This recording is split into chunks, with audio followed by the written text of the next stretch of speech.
मैं दिनेश श्रीवास्तव, आप देख रहे हैं आपका अपना एडी लाइव। डॉक्टर पुरुषोत्तम कुमार, वरिष्ठ हिंदी अधिकारी, प्रवर कोटि, वैज्ञानिक तथा औद्योगिक अनुसंधान परिषद, राष्ट्रीय धातु कर्म प्रयोगशाला जमशेदपुर, झारखंड तथा सह आचार्य वैज्ञानिक तथा अन्वेषी अनुसंधान एकेडमी तथा सचिव नाराकाश जमशेदपुर। तो सर, डॉक्टर पुरुषोत्तम सर से जानने का कोशिश करते हैं कि यह विभाग राष्ट्रीय धातु कर्म अनुसंधान राष्ट्रीय धातु कर्म प्रयोगशाला जमशेदपुर में क्या कार्य करता है, इसके बारे में आप बताइए। और सचिव नाराकाश वह क्या है, उसके बारे में आप शॉर्ट में बताइए। दिनेश जी, बहुत बढ़िया प्रश्न आपने पूछा है। सच पूछा जाए तो हमारी राष्ट्रीय धातु कर्म प्रयोगशाला यह एक ऐसी प्रयोगशाला है जो मेटलर्जी या धातु विज्ञान के संबंध में अंतर्राष्ट्रीय स्तर का शोध और अनुसंधान करता है। और निश्चित रूप से 82 वर्षों से यह अनुसंधान हमारी प्रयोगशाला करता रहा है। और सच पूछा जाए तो इसकी स्थापना का लंबा इतिहास रहा है और हमारी बहुत ही समृद्ध विरासत रही है। और भारतवर्ष को अंतर्राष्ट्रीय स्तर पर या अंतर्राष्ट्रीय क्षितिज पर धातु विज्ञान के क्षेत्र में आत्मनिर्भर बनाने में हमारी प्रयोगशाला की बहुत ही महत्वपूर्ण भूमिका रही है। और चूँकि यह राष्ट्रीय स्तर की प्रयोगशाला है तो जितने भी अनुसंधान और शोध होते हैं उसे हमें भारत की आम जनता तक पहुंचाना पड़ता है। और इसके लिए जो सहज, सरल, सुगम और आसान माध्यम हो सकता है वह हो सकता है कि भारत की भाषा में या आम जन की भाषा में ही विज्ञान को पहुंचाया जाए। इसलिए भारत सरकार ने हमारी प्रयोगशाला में इतनी अच्छी और राष्ट्रीय प्रयोगशाला में एक राजभाषा विभाग का गठन किया है। इस राजभाषा विभाग का मैं प्रमुख हूँ और मेरी जिम्मेवारी बहुत बड़ी है, क्योंकि जितने भी अनुसंधान होते हैं उन सारे अनुसंधान को आम जन तक कैसे पहुंचाया जाए, इसकी जिम्मेवारी हम पर होती है।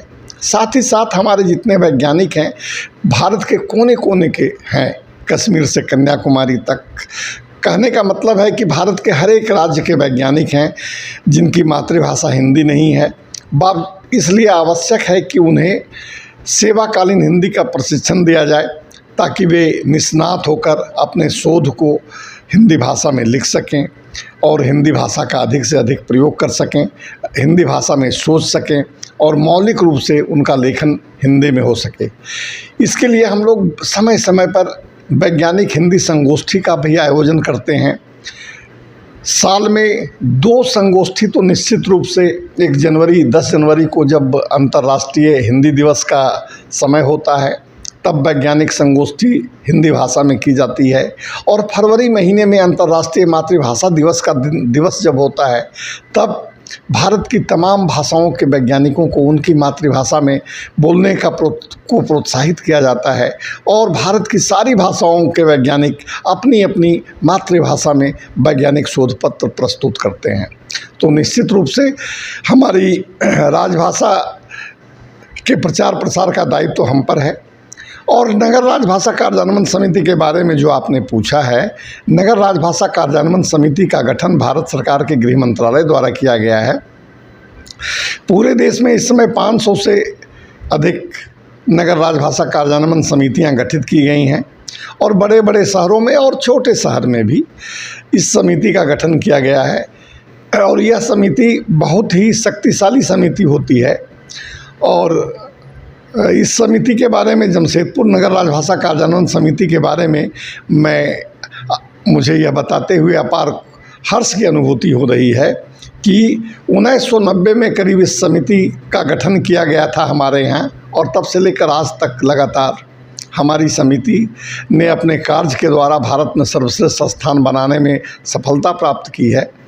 और हमारी नगर राजभाषा कार्यान्वयन समिति में 3 जिले पूर्वी सिंहभूम, पश्चिमी सिंहभूम, सरायकेला खरसावां में स्थित जितने भी भारत सरकार के कार्यालय हैं, उन सभी कार्यालयों के कार्यालय प्रमुख इसके सदस्य हैं, चाहे वे बैंक हों, चाहे वे उपक्रम हो, UCIL हो, या हिंदुस्तान कॉपर हो, या इनकम टैक्स हो, या GST हो, या राष्ट्रीय धातुकर्म प्रयोगशाला हो, या भारतीय मानक ब्यूरो हो, या श्रमिक शिक्षा बोर्ड हो, या फिर PF कमिश्नर का ऑफिस हो। तो जितने भी कार्यालय हैं भारत सरकार के, करीब 70 कार्यालय हैं, वे सारे कार्यालय प्रमुख इस नगर राजभाषा कार्यान्वयन समिति के सदस्य हैं। और हमारी प्रयोगशाला, राष्ट्रीय धातुकर्म प्रयोगशाला के जो निदेशक हैं श्रीमान डॉक्टर नरेश चंद्र मुर्मू जी, वे इस समिति के अध्यक्ष हैं। और इस महत्वपूर्ण समिति के उपाध्यक्ष जमशेदपुर स्थित आयकर विभाग के प्रधान आयकर आयुक्त श्रीमान शिशिर धमीजा महोदय इसके उपाध्यक्ष हैं। और मुझे इस नगर राजभाषा कार्यान्वयन समिति का सचिव होने का सौभाग्य प्राप्त हुआ है। और पिछले विगत कई वर्षों से मैं नगर राजभाषा कार्यान्वयन समिति का सचिव हूँ। और हमारी नगर राजभाषा कार्यान्वयन समिति ने न जाने कितने राष्ट्रीय महत्व के कार्य किए हैं। मैं कुछ बताना चाहूँगा आपको कि जब हमारे देश में कोरोना काल था, उस समय भी हमारी नगर राजभाषा कार्यान्वयन समिति ने नराकाश के तत्वावधान में अनेक असहाय लोगों के लिए चिकित्सा व्यवस्था की, वस्त्र की व्यवस्था की, दवाइयों की व्यवस्था की, और लाखों लोगों के लिए कार्य किया इसने। साथ ही साथ पर्यावरण की रक्षा के लिए भी हमारी नगर राजभाषा कार्यान्वयन समिति ने अनेक कार्य किए। और हमें यह बताते हुए खुशी हो रही है कि UCIL के प्रबंध निदेशक एवं अध्यक्ष श्रीमान CK असनानी साहब के सहयोग से और श्रीमान हरिओम गांधी जो CISF के वरिष्ठ कमांडेंट थे, उनके सहयोग से हमारी नगर राजभाषा कार्यान्वयन समिति के सभी सदस्य कार्यालय प्रमुखों ने इस शहर के पर्यावरण को शुद्ध करने के लिए, धरती माता को हरा भरा बनाने के लिए और धरती को प्रदूषण मुक्त बनाने के लिए 60,000 पौधे 2 वर्षों में लगाए। और पौधे लगाए ही नहीं बल्कि उनके संरक्षण की हमने व्यवस्था की है। और NIT जमशेदपुर में 1000 से ज़्यादा पौधे लगा दिए गए। CSIR राष्ट्रीय धातुकर्म प्रयोगशाला में करीब 300 से ज़्यादा पौधे लगाए गए। इसी तरह से जितने संस्थान हैं, UCIL में बहुत सारे पौधे लगा दिए गए। तो बहुत करीब 60,000 पौधे हम लोगों ने लगाए हैं। और निश्चित रूप से इससे पर्यावरण को संरक्षित करने का सौभाग्य हमें प्राप्त होगा। साथ ही साथ साहित्य की समृद्धि के लिए, संस्कृति की समृद्धि के लिए, लोक कलाओं की समृद्धि के लिए भी हम लोग बहुत सारे कार्यक्रम करते रहते हैं।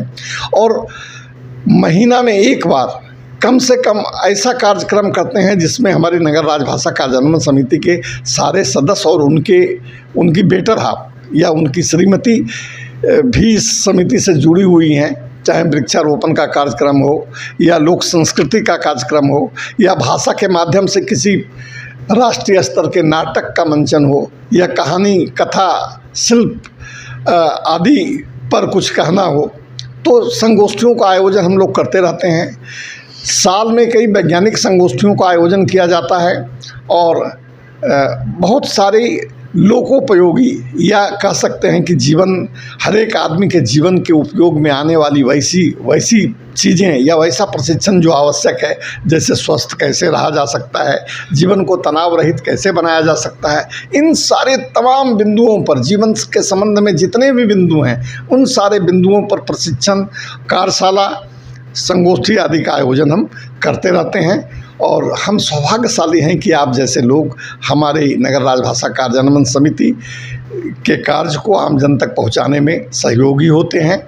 तो मैं धन्यवाद देता हूं आपको कि आप के सहयोग से हमारे कार्यक्रम का प्रसारण आम जनता को हो पाता है। हिंदी इतने बड़े वैज्ञानिक इंस्टीट्यूशंस में जो आज 82 साल पार कर चुका है सर, क्यों इतनी जानकारी महत्वपूर्ण रखती है कि उस शोध को हिंदी में प्रसारित किया जाए? संक्षिप्त में। दिनेश जी, बहुत ही प्यारा प्रश्न आपने पूछा है। और सच पूछा जाए कि हम शोध करते किस लिए हैं? भारत की आम जनता के लिए तो करते हैं। हमारी धड़कनें किसके लिए होती हैं? इस अस्तित्व ने हमें कितना दिया है, इस मिट्टी ने हमें कितना दिया है, इस भारत माता ने हमें कितना दिया है। और सच पूछा जाए तो मुझे एक श्लोक आता है, जननी जन्मभूमिश्च स्वर्गादपि चिरगरीयसी। सारे लोगों से अच्छा अपनी मातृभूमि होती है। मातृभूमि के लिए और इस धरती पर रहने वाले अपने प्यारे भारत माता के बंधुओं के लिए अगर हम कुछ करते हैं तो उन तक पहुंचाना भी तो है। और पहुंचाने का और क्या माध्यम हो सकता है? हमारे देश में सबसे ज़्यादा बोली जाने वाली, समझे जाने वाली भाषा हिंदी तो ही है। वैज्ञानिक अनुसंधान को आम जन तक पहुंचाने का सबसे सरल और आसान माध्यम हिंदी है, इसलिए हिंदी का उपयोग खूब किया जा रहा है। सर, देखा जाए तो आज हमारे प्रधानमंत्री, विदेश मंत्री भी अगर यूएनओ में जाते हैं तो हिंदी में भाषण देते हैं। तो सर, सवाल फिर शुरुआत होता है कि हिंदी हमारे जो अभी जनरेशन है जो पढ़ रहे हैं कितने महत्वपूर्ण है? क्या हिंदी में वह पढ़ेंगे? क्या उनको सर करियर में अपने भविष्य की जो योजना है उनको क्या भविष्य है सर हिंदी का आने वाले समय में उस बच्चे के लिए? आने वाला समय निश्चित रूप से राजभाषा के लिए और हिंदी के लिए, बल्कि हिंदी के लिए ही क्यों, मैं तो कहूँगा भारत में बोली जाने वाली 8वीं अनुसूची की 22 भाषाएं, उन सारी भाषाओं के लिए बहुत ही उज्जवल है। क्योंकि जो भारत की राष्ट्रीय शिक्षा नीति बनाई गई है उसमें जितने भी वैज्ञानिक विषय हैं, तकनीकी विषय हैं, प्रौद्योगिकी के विषय हैं या उच्च तकनीकी संस्थान हैं, मेडिकल है, उन सारे या मैनेजमेंट है, इन सारे उच्च शिक्षण संस्थानों में अब पढ़ाई की व्यवस्था मातृभाषा और राजभाषा में शुरू हो गई है। और आने वाला दिन निश्चित रूप से, जैसे जर्मन में कहाँ अंग्रेजी में शोध पत्र लिखे जाते हैं, रसिया में, जापान में कहाँ लिखे जाते हैं, बिल्कुल आपने सही कहा, रसिया में और जापान में कहाँ लिखे जाते हैं। निश्चित रूप से वह दिन दूर नहीं है जब हमारी पुरानी विरासत और हमारी जो वैदिक सनातन परंपराएं और अनुसंधान और शोध रहे हैं, जो लंबी गुलामी के चलते कहीं विस्मृत हो गए हैं, उन्हें फिर से उजागर करने का समय आ गया है। और निश्चित रूप से हमारी मातृभाषाएं फिर से पुनर्जीवित हो जाएंगी। जो हमारी राष्ट्रीय शिक्षा नीति आई है, और आप देखेंगे कि आधुनिक धरातल पर हमारी पुरानी विरासत के जितने भी शोध और साहित्य हैं उनका अनुसंधान को पुनर्स्थापित किया जा रहा है। और निश्चित रूप से हमारा देश जो है विश्व में फिर जो है एक बार विश्व गुरु बनने की तरफ चल पड़ा है और हम आगे बढ़ रहे हैं। और निश्चित रूप से हमारी भाषा का आप देखेंगे कि हमारी भाषाएं फिर से प्रज्वलित हो उठेंगी। देखिए, बहुत बड़ी विषय है। जिस प्रकार रॉकेट अगर अंतरिक्ष में जाता है तो उसका ऊपर का कोना त्रिकोण बनाया जाता है। उसका एक मकसद होता है कि वह हवा का उस गुरुत्वाकर्षण को, वेग को पार करके ऊपर जाए। अगर जो गाड़ी बन रही है आज ऑटोमोबाइल, वह भी मॉडल में एरोडायनेमिक का यूज करती है। कहने का तात्पर्य है कि जिस प्रकार वेग को काटने के लिए एरोडायनेमिक का यूज किया जाता है, उसी प्रकार अपनी भाषा को, अपनी विषय को मातृभाषा में बनाने के लिए, समझाने के लिए का ही यूज भारत सरकार कर रही है। और उसकी पूरी डिपार्टमेंट, उसकी पूरी संस्था इसमें काम कर रही है। सिर्फ हिंदी दिवस एक दिन मनाने की चीज़ नहीं है। आप हर काम, हर विषय हिंदी में बोलिए, क्योंकि हिंदी सरल शब्द है। हिंदी आराम से शब्द ट्रांसफ़र हो जाती है और किसी भी स्टेट के रहे, चाहे वह बंगाल की रहे, चाहे वह दक्षिण की रहे, चाहे पंजाब की रहे, अगर उस स्टेट के लोगों को अगर हिंदी नहीं आती है तो उनको अपनी ड्रीम, अपनी भविष्य और अपनी जो योजना है उनको आगे ले जाने के लिए बैरिकेड नहीं बने, इसीलिए राजभाषा आपकी जो मदर टंग है उसको सीखना आवश्यक है और भारतीयों को हिंदी सीखना भी बहुत ही आवश्यक है। और हम चाहेंगे कि डॉक्टर पुरुषोत्तम कुमार, वरिष्ठ हिंदी अधिकारी परवरकोटी, जो सचिव है नारकास के, उनका भी यही काम है, वह भी काम कर रहे हैं कि पूरी भारतवर्ष को एक माला के तहत गूंथने का काम कर रहे हैं। एडी लाइव के वीडियो को लाइक कीजिए, चैनल को सब्सक्राइब कीजिए। एडी लाइव की पूरी टीम की ओर से सभी को धन्यवाद। जोहार।